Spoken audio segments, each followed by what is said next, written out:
4-1, active third scramble, into descending south. 4-1, okay, Roger, and 35 open, descending on at 6.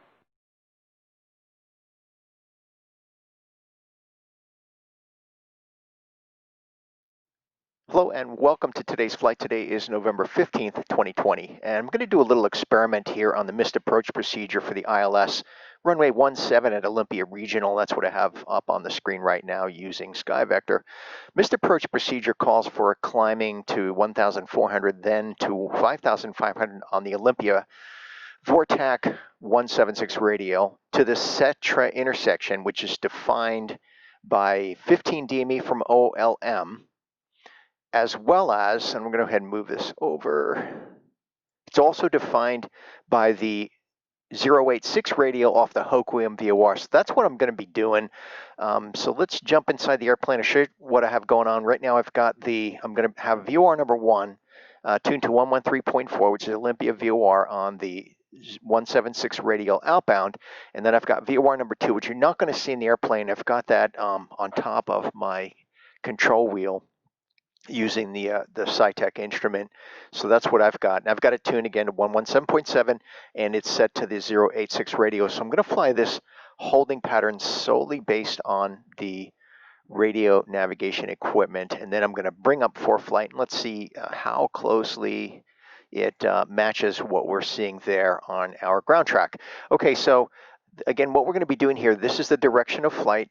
We're going to cross the intersection. Again, that's going to be defined by when we have a center deflection on the CDI here on the 086 radio from Hoquiam. And as soon as that happens, we're going to time our outbound for 1 minute. It's going to be a parallel entry.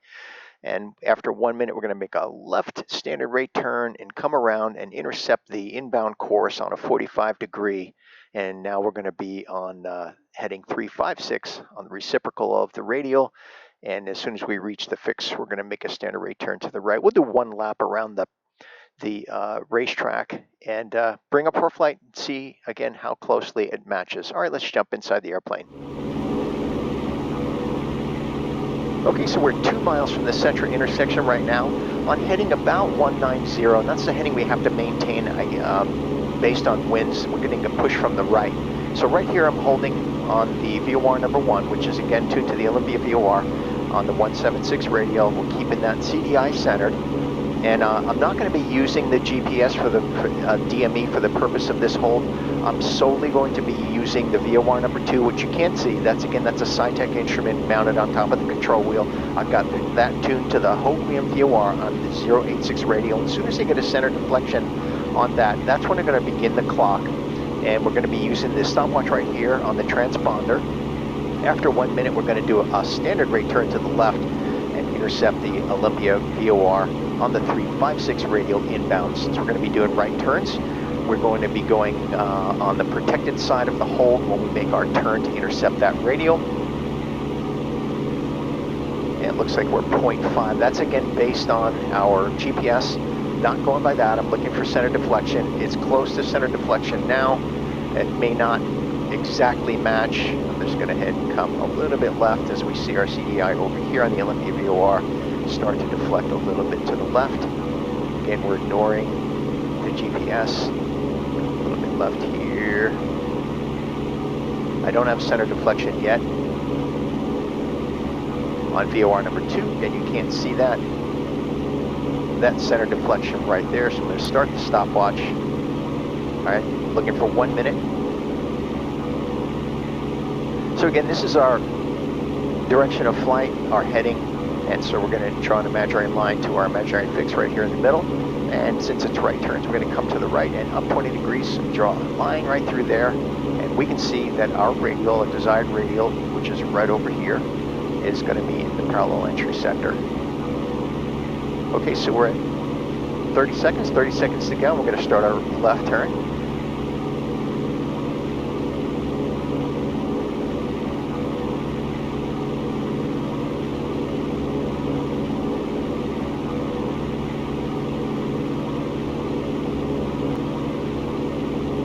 And coming up on 55 seconds, 5 seconds to go.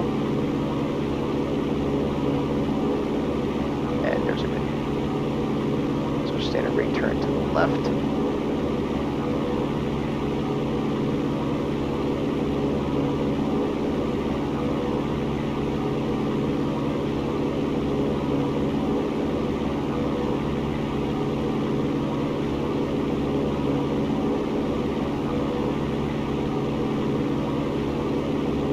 So 356 is the inbound, which is right here. We're gonna come 45 degrees to the left of that so that we intercept it.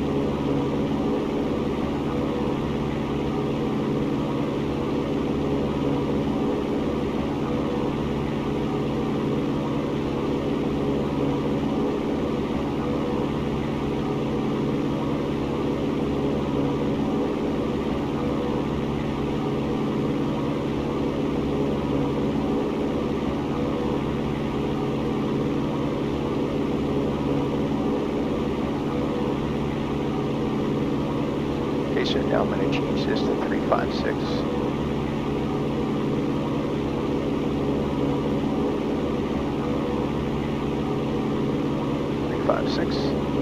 And as soon as we see that start to center, we'll make our turn, intercept it on inbound.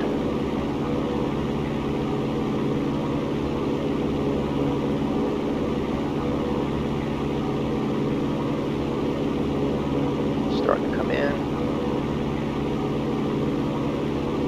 Making our turn to 356. So now I'm looking at my VOR number 2.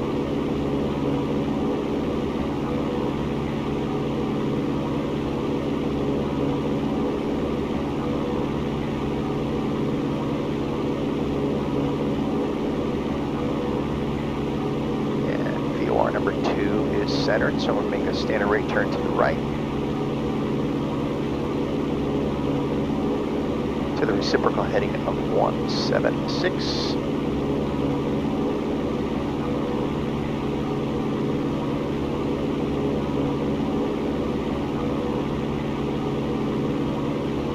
And time that for a minute. I'm going to stop and reset the stopwatch. And as soon as we roll out on 176, I'm going to start that clock again.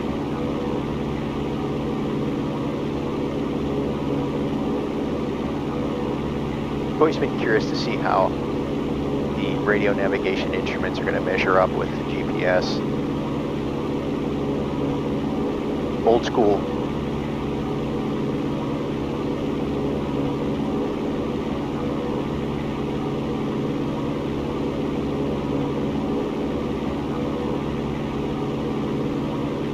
Rolling out, starting the stopwatch for a minute.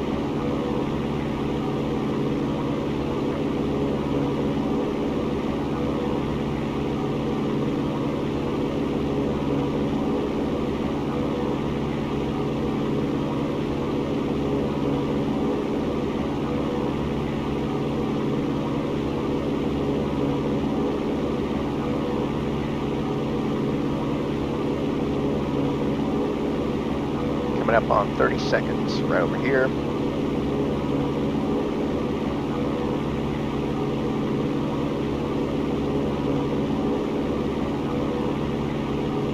Seconds.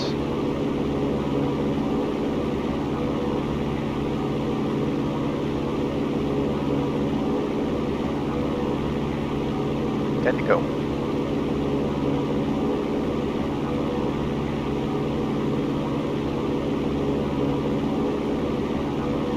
And there's a minute.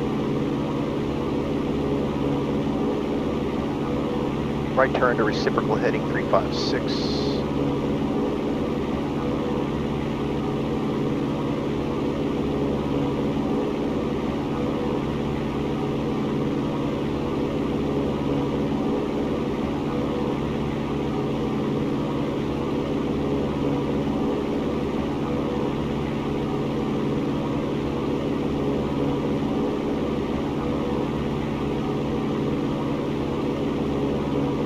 In a perfect world, that CDI will be centered just about when we roll out. I'm not sure it's going to be, because we have some winds we're dealing with here. So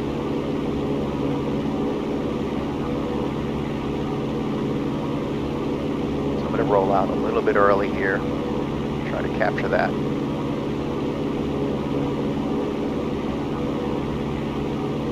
On the inbound. So we're getting some winds that are affecting our racetrack pattern here. I'm curious to see what that's going to look like.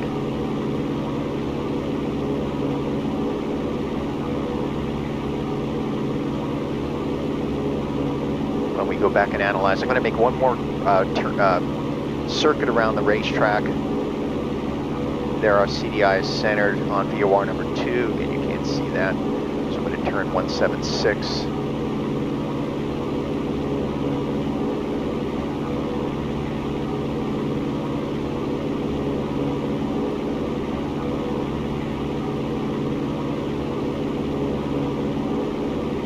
And time that outbound for 1 minute. So I'm going to stop this, reset the stopwatch.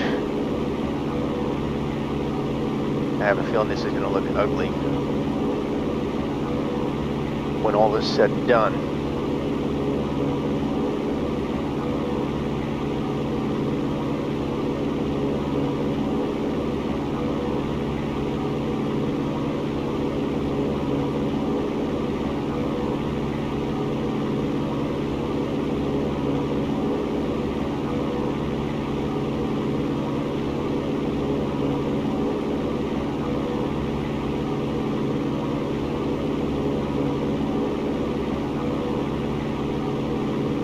I'm going to turn inside.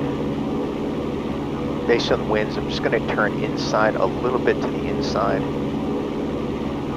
So we're getting pushed from the west. So we're going to see if we can make this correction on the outbound. All right, starting our clock for 1 minute.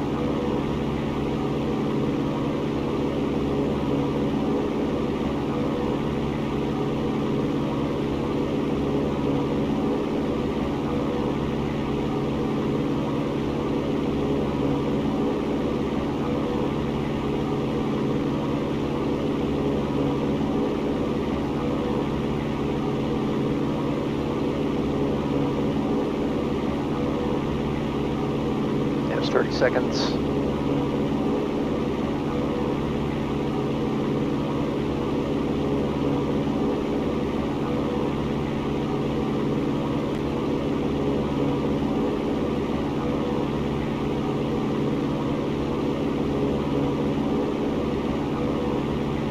Seconds.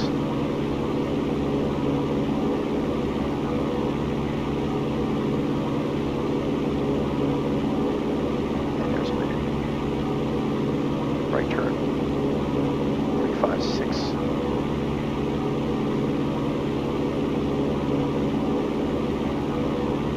Should be an improvement based on my outbound course. See about that.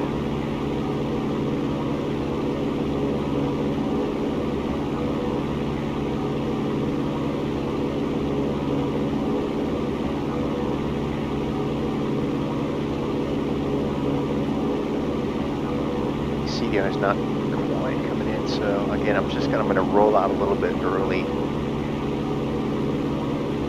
Roll out on 330. And looking at VOR number 2, waiting for that to center.